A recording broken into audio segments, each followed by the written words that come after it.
Pride and Prejudice, by Jane Austen, Chapter 39.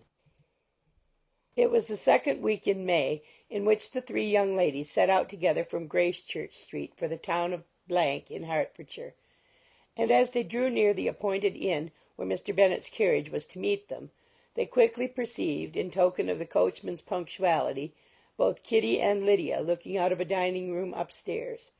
These two girls had been above an hour in the place, happily employed in visiting an opposite milliner, watching the sentinel on guard, and dressing a salad and cucumber. After welcoming their sisters, they triumphantly displayed a table set out with such cold meat as an inn larder usually affords, exclaiming, Is not this nice? Is not this an agreeable surprise? And we mean to treat you all. Added Lydia. But you must lend us the money, for we have just spent ours at the shop out there. Then, showing her purchases, Look here, I have bought this bonnet. I do not think it is very pretty, but I thought I might as well buy it as not. I shall pull it to pieces as soon as I get home and see if I can make it up any better. And when her sisters abused it as ugly, she added, with perfect unconcern, Oh, but there were 2 or 3 much uglier in the shop, and when I have bought some prettier coloured satin to trim it with fresh, I think it will be very tolerable. Besides, it will not much signify what one wears this summer, after the shire of Loughmereton, and they are going in a fortnight. Are they indeed? cried Elizabeth with the greatest satisfaction. They are going to be in camp near Brighton, and I do so want papa to take us all there for the summer. It would be such a delicious scheme, and I dare say it would hardly cost anything at all. Mamma would like to go too, of all things. Only think what a miserable summer else we shall have. Yes, thought Elizabeth. That would be a delightful scheme indeed, and completely do for us at once. Good heaven! Brighton, and a whole campful of soldiers, to us, who have been overset already by one poor regiment of militia, and the monthly balls of Meryton. Now, I have got some news for you, said Lydia as they sat down at table. What do you think? It is excellent news, capital news, about a certain person we all like. Jane and Elizabeth looked at each other, and the waiter was told he need not stay. Lydia laughed and said, Ay, that is just like your formality and discretion. You thought the waiter must not hear, as if he cared. I dare say he often hears worse things said than I am going to say. But he is an ugly fellow. I'm glad he is gone. I never saw such a long chin in my life. Well, but now for my news. It is about dear Wickham. Too good for the waiter, is it not? There is no danger of Wickham's marrying Mary King. There's for you. She has gone down to her uncle at Liverpool, gone to stay. Wickham is safe. And Mary King is safe, added Elizabeth. Safe from a connection imprudent as to fortune. She is a great fool for going away if she liked him. But I hope there is no strong attachment on either side, said Jane. I'm sure there is none on his. I will answer for it, he never cared 3 straws about her. Who could about such a nasty little freckled thing?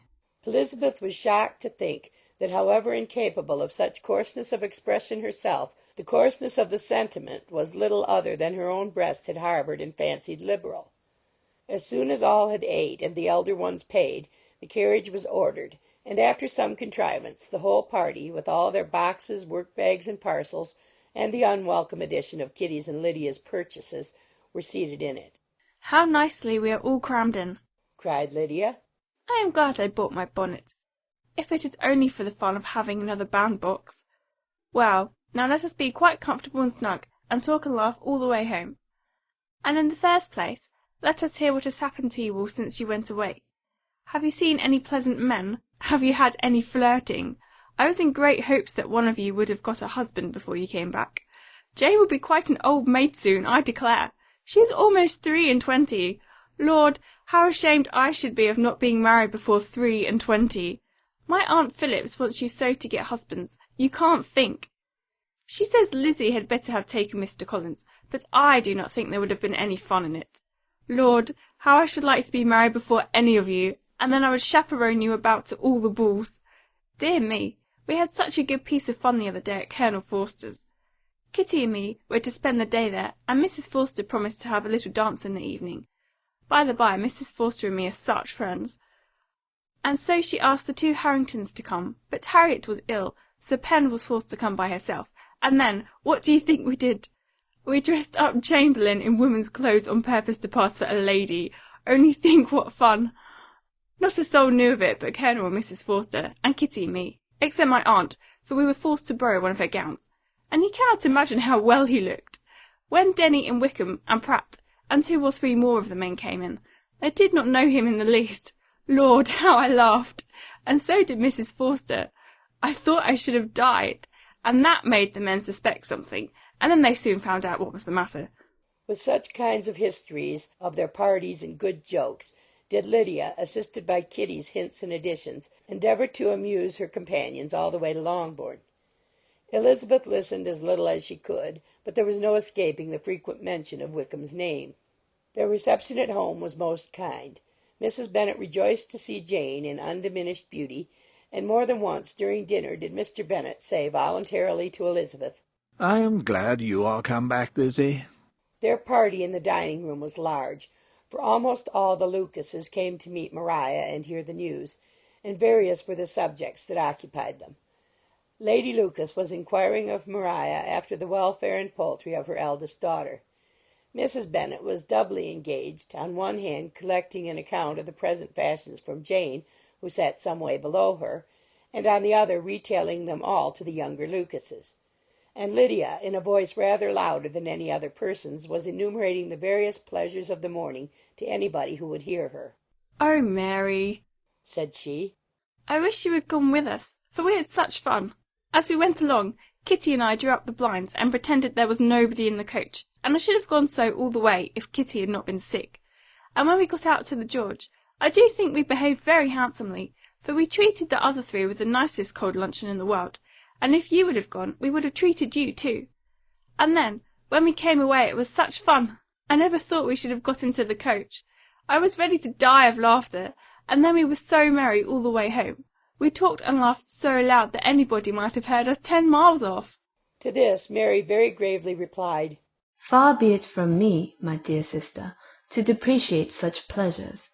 They would doubtless be congenial with the generality of female minds, but I confess they would have no charms for me. I should infinitely prefer a book." But of this answer Lydia heard not a word. She seldom listened to anybody for more than half a minute, and never attended to Mary at all. In the afternoon Lydia was urgent with the rest of the girls to walk to Meryton, and to see how everybody went on. But Elizabeth steadily opposed the scheme. It should not be said that the Miss Bennets could not be at home half a day before they were in pursuit of the officers. There was another reason, too, for her opposition.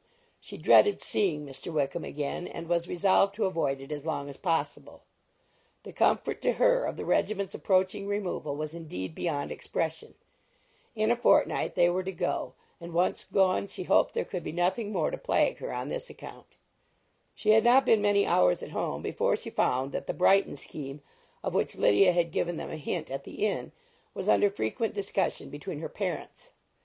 Elizabeth saw directly that her father had not the smallest intention of yielding, but his answers were at the same time so vague and equivocal that her mother, though often disheartened, had never yet despaired of succeeding at last.